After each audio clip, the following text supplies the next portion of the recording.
কত করে বিক্রি করছেন ব্রয়লার? ব্রয়লার জন্য 180 টাকা আর সোনালিটা বেশি 300 টাকা। কালকে কত বিক্রি করেছেন এটা? 180 টাকা। আপনার কেনা কত? এটা আজকে আমাদের এটা কিনা আপনার 62 টাকা। রসিদ রেখেছেন? জি রসিদ, ক্রয় রসিদ। রসিদ বলতে হ্যাঁ আমরা তো বাইরে দেখলাম 142 টাকা করে বিক্রি হচ্ছে, 142, 150। কমে গেছিল তো। আমরা কিনছি 100।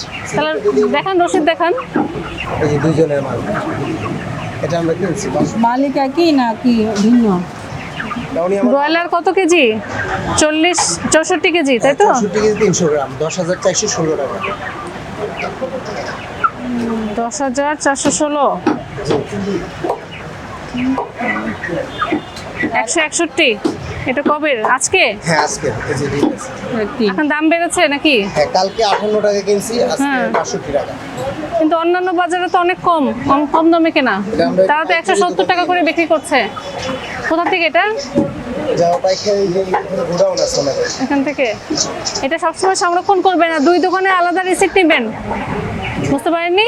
দুটো আলাদা প্রতিষ্ঠান তো, দুটো আলাদা নেবেন। আচ্ছা ইনশাআল্লাহ। এটা কিনছেন ক্রেতা, আপনাকে দুটো রসিদ দিতে অসুবিধা কি দোকানদারের?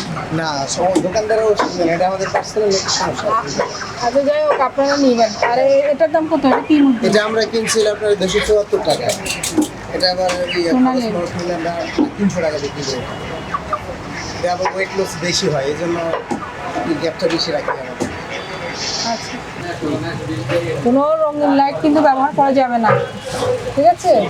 মাছ যেরকম কালার সেরকমই দেখা যাবে, কোনো রং টং ব্যবহার করবেন না। ইলিশ মাছ কত করে বিক্রি করেন? 800। কত গ্রামের এগুলো? 400 গ্রাম 800। এই শুনেন, আপনাদের বাজারে তালিকা দেখতে পাচ্ছি না বেশি। এই সবগুলা যেগুলো বিক্রি করছেন মূল্য তালিকা দিয়ে দিবেন। বোর্ডের মধ্যে লিখে আপনার ক্রয় কত বিক্রয় কত পাশাপাশি দিবেন, ঠিক আছে? এটা না দিলে কিন্তু জরিমানার বিধান আছে, দিয়ে দিবেন আজকেই। নিউনাসি জেলি আছে? হ্যাঁ, আপনারা দেখে আনেন। হ্যাঁ দেখেন কোথেকে নিয়েছেন? আর এই যে 11 নম্বর 11 নম্বরে। আর এই যে এই চিংড়িগুলোতে কিন্তু জেলি দেয়, একটা একটু দেখান তো। আপনি বলেন কোনটা দেখাবো? না, যে কোনো একটা আপনি র্যান্ডম নেন, নিয়ে আমাকে দেখান।